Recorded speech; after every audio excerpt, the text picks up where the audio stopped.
Welcome to our channel easy Hindi class. മക്കളെ, എല്ലാവരും പരീക്ഷയ്ക്കായി പഠിച്ചുകൊണ്ടിരിക്കുകയായിരിക്കും അല്ലേ? ഒന്ന് ശ്രദ്ധിച്ചാൽ തന്നെ നമുക്ക് A+ വാങ്ങാൻ പറ്റുന്ന സബ്ജക്റ്റാണ് ഹിന്ദി. ക്വസ്റ്റ്യനിലെ ചില ആൻസേഴ്സ് ക്വസ്റ്റ്യൻ പേപ്പറിൽ തന്നെ നമുക്ക് കണ്ടെത്താനാകും. അങ്ങനെയുള്ളൊരു ടിപ്പാണ് പറഞ്ഞു തരാൻ പോകുന്നത്. മോഡൽ എക്സാമിന് ചോദിച്ച ഒരു ക്വസ്റ്റ്യനാണ് പറയുന്നത്.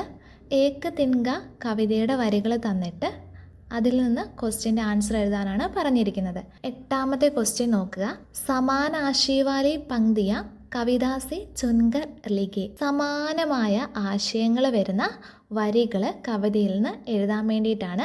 2 വരികളുണ്ടാകും, അടുത്തടുത്ത 2 വരികളായിരിക്കും. ആദ്യം ക്വസ്റ്റ്യനിൽ തന്നിരിക്കുന്ന സെൻറ്റൻസ് നന്നായി വായിച്ചു നോക്കി അതിൻ്റെ ആശയം മനസ്സിലാക്കി കവിതയിലെ ആ വരികൾ ഏതാണെന്നാണ് കണ്ടുപിടിക്കേണ്ടത്. നോക്കാം. അചാനക് ദൂർ സെ ഏക് തിൻക ആക്കർ കവി കി ആങ്ക് മേ ഗിർ പട എന്നാണ് തന്നിട്ടുള്ളത്. പെട്ടെന്ന് ദൂരെ നിന്ന് ഒരു പുൽക്കൊടി, പുല്ലിൻ്റെ ഒരു ചെറിയ കഷ്ണം കവിയുടെ കണ്ണിൽ വീണു എന്നാണ് ക്വസ്റ്റ്യന് തന്നിരിക്കുന്ന സെന്റൻസ്. ഇതിന്റെ ആൻസർ വരുന്നത് ലാസ്റ്റത്തെ 2 വരിയാണ്. ആ അചാനക് ദൂർ സെ ഉഡ്താ ഹുവ ഏക് തിൻക ആങ്ക് മേ മേരി പട.